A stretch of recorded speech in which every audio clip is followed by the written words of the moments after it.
వెంకటేశ్వర గారు yeah Venkateswara okay చిన్ని కొలుగుపూడి గారి మీద ఓకే వాళ్ళ పార్టీకి ఒక లైన్ ఉంది, మీరు ఎవరు కూడా మాట్లాడొద్దు అన్నారు. సో మీ కూటమిలో ఉన్నారు, మీకు కూడా అలాంటి డైరెక్షన్ ఏమైనా ఉందా?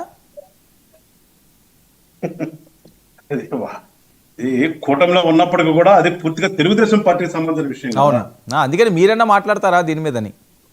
ఎలా చూడాలి ఈ అంశాన్ని? ఇంత పబ్లిక్గా ప్రజల్లో ఇంత విశ్వాసంతో మీకు 164 సీట్లు ఇస్తే నేను 5 కోట్లు ఇచ్చాను సీటు కోసం నన్ను అడిగారు, ఇంతంత ట్రాన్స్ఫర్ చేశానని ఒక ఎమ్మెల్యే చెప్పడం గతంలో ఎప్పుడు కూడా ఈ పరిస్థితి లేదు.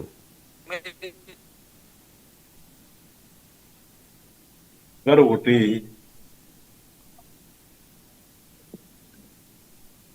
ఒకటేంటంటే ఇది పూర్తిగా తెలుగుదేశం పార్టీ అంతర్గతం వాళ్ళ విషయం అది. అది నేను కూటమిలో ఉన్నప్పటికీ కూడా మేము జనసేన పార్టీ వాళ్ళ అంతర్గత విషయాల్ని నేను కామెంట్ చేయకూడదు. కథ ఒక్కటి మాత్రం చెప్తాను, ఎందుకంటే ఒక ఎమ్మెల్యే అయినా ఒక ఎంపీ అయినా ఇలాంటివి ఓపెన్ గా మీడియాకి రావడం అనేది అసలు రాజకీయాలకే మంచిది కాదు, అంతవరకు చెప్పగలుగుతారు.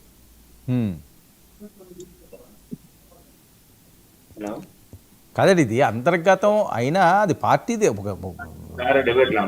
హలో, చెప్పండి.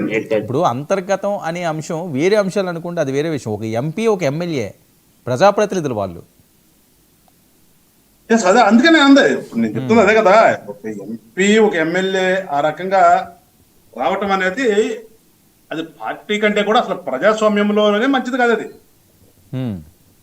అలాంటి ఉండకూడదనే మేము కూడా రాజకీయాలు ఉన్నాం కాబట్టి మేము కోరుకుంటాం.